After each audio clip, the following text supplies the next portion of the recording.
What's up, guys? Wanted to make a shorter video for this workout. I think some of our longer form videos, while informative, can be a bit lengthy. I'm chatty, what can I say? It's one of our skills.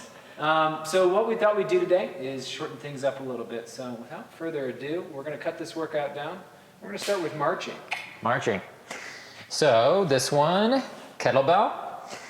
What I usually do is we're gonna debate this on time more, so 15, 30 seconds. We're gonna go either into this carry position here. You're more than welcome to go into this carry position here. You can always go either or, switch it up, whatever you wanna do. I'm just here working on my balance, okay? This is probably the best running form exercise in terms of tying it all together because it brings in that balance element, okay? Absolutely, and I think one of the things I mentioned was that this is also a great place to do your dynamic warm-up.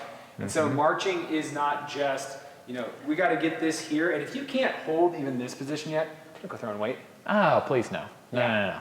Own the balance part first and kind of get the opposite arm going as well. Absolutely. And then we can start to load it up. Yeah, bringing it back in for the CURTSY squat here. You know, in the bigger video, we talked about just doing a lateral toe tap and coming back in. Explain to the people with the CURTSY lunge. CURTSY lunge, I like it because it's challenging you to load into this hip a lot more. Reason being is a lot of runners typically train in this plane of motion here. We call that the sagittal plane. This challenges our hip to do a little bit more work in what's called the transverse plane here, okay? It's gonna help you essentially kind of maintain this balance here and this movement here while you're running. Yeah, and we're looking for about 3 sets of about 10. I like to do them each side, and again, this is where you can load them up. Rack position, or sorry, farmer's carry or rack. Yeah. You again, opposite. You can go weight plate there too. If you want to wear a weight vest, you can also do that as well. Absolutely. All right, so we're back at it. I've gained about 50 pounds since you guys last caught up with us. And you've really filled out in one area too. So much so. So when it comes to movements that I think really concern form, I love the step up. Yeah. It's I think a great addition to marching. Because now we're working up against gravity a little bit more. Yeah. As I spoke to you guys earlier, if you can't hold this basic position without a weight vest on or without weight, don't do these with weight to start. Absolutely, and I would just say, you know, just the really good guideline to go by is always start with slowing down your movement before we speed it up or add weight anyway. Absolutely. So go ahead and show them what it looks like. Yeah, so big thing we're working on here is it's literally a step up. And so what I want to do is I want to end up in the top pose position, kind of that idea of taking a picture. So we're here, stepping up. Woo. Woo, yeah, it's a big step. Big step. Big thing with this one, guys, the reason I like it is it's working 2 main areas that I see a lot is hip flexor area, so front of the hip, and then also really good for kind of challenging what we call proximal hamstring or high hamstring. Yeah. I like this movement because you can do it so many different ways. There's so many variations. This just making it heavier is really about getting up, okay? And so one of the things I want to say, I know we're keeping this short, I don't want to see you guys leaning into it and then coming back up out of it. That's a no. Main reason why is like you're obviously overloading your knee at that point and we're kind of losing the point of the movement. So one kind of way to test this is I like to go down pretty slow. Ooh. Showing off, people.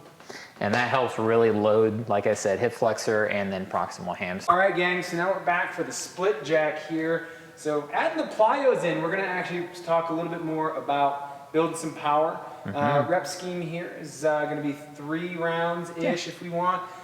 10. I usually stick around like 10 to around like, it's gonna range from 5 to 10. It's gonna be based on what else you're doing that day too. More weight, less reps. Bingo. I like to think about these each side. So if you're leading with your right, we're coming down, switching. You can kind of see how he's using his arms to develop that power too. That's how he gets up there. So when we talk about the split jack, as he's coming up, that's acceleration. As he's coming down, that's deceleration. Guess where that else happens? Running. And so that's why this is an important exercise. What about the lateral side of the squat? Because we had originally done these as toe taps out.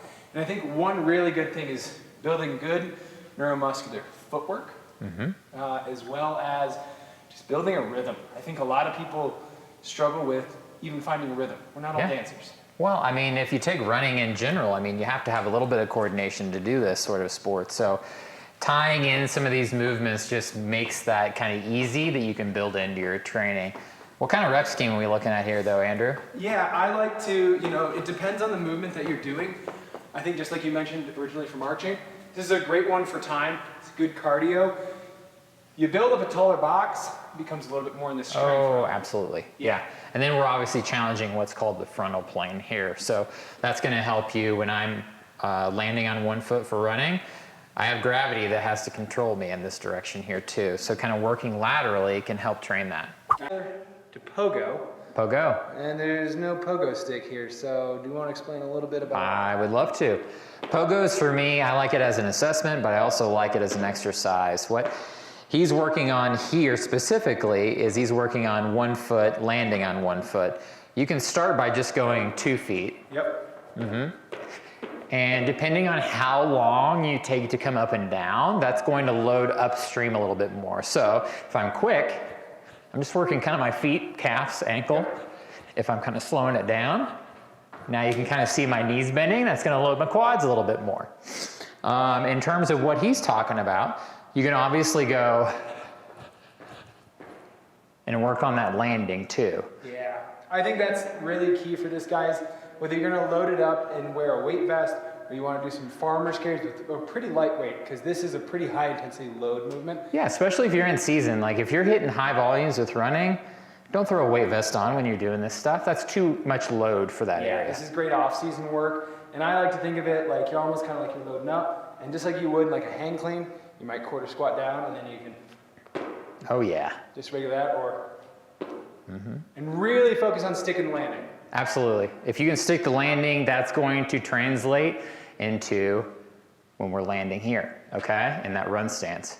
All right, so coming back, we're going to talk about fast feet. I love this for trail runners. Oh yeah, I mean, yeah, absolutely. In terms of navigating the course and making sure we can evade rocks and everything. Yeah, those rocks are coming for you guys. So when, I know you guys are getting a hot look at my backside here, but what we're trying to do is we're focusing on the quickness of your feet. And why don't you talk to them a little bit about cadence? I think the cadence is a great thing. There's a couple ways we can do this. I typically use an app on my phone. It's called Metro Timer. It's free. And you can just set the tempo based on the beats per minute. And so it's kind of just dependent on how fast or how slow you want to do it. I would start slow so we can get coordination first and a little bit more motor control. But then as we kind of get used to that movement, that's when we start to speed it up like you saw he was doing. And again, how that kind of translates, if I'm barreling down a hill on a trail, there's a lot of stuff that I need to make sure I don't trip over. And so that's one of the good ways that we can kind of train for that. Followed me down to the floor here. We're going to talk about the glute bridge. G-bridge, baby. G-bridge, you got to get those glutes up. Why do we like this movement, Andrew? Oh, hip extension mostly. I love hip extension. Biggest thing for me too is we're just building strength and capacity in that back of the hip as well. So AKA, yeah, hip extension. Go ahead and show them the movement, and then we'll talk about ways we can kind of change this up a little bit. Yeah. So he's just showing you traditional glute bridge.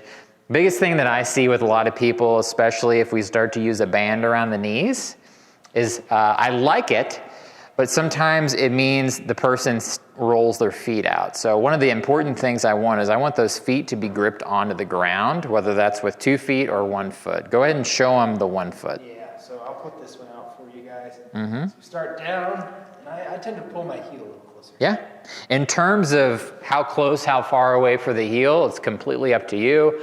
I typically say the further away your heel is, the more hamstring oriented you're going to target with the exercise, but everybody's built differently. And so one of the other things I always say, start with this one. If you're new to this exercise, just start by holding up in the up position.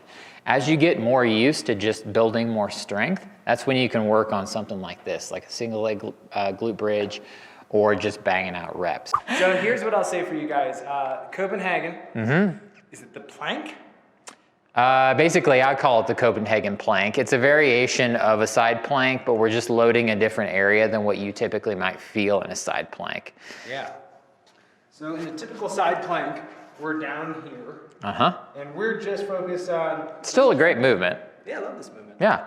But the reason I like this one is it kind of helps load the inside of the leg, the groin muscle, if you will. Okay? Yeah.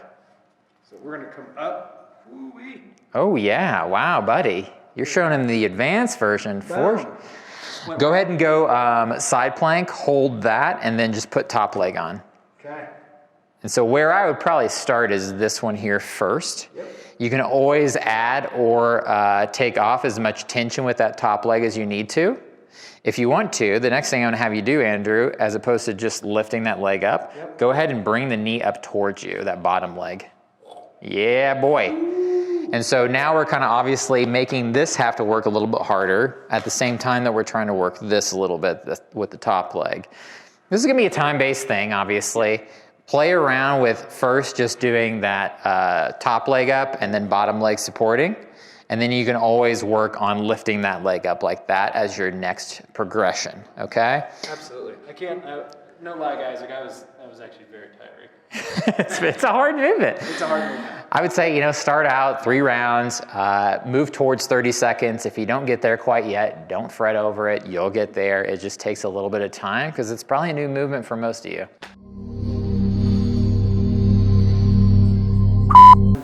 Do you need this band? I do not. Oh yeah. Ooh, direct miss. Exactly where I wanted it to go. This is the IKEA squat. This is if you went through that one and then said, hey, I wanted the short one. Yeah. You're gonna get an extra thing on the short one. You get so here you go. The caliente move of the day. The caliente move of the week. And then there's just flames.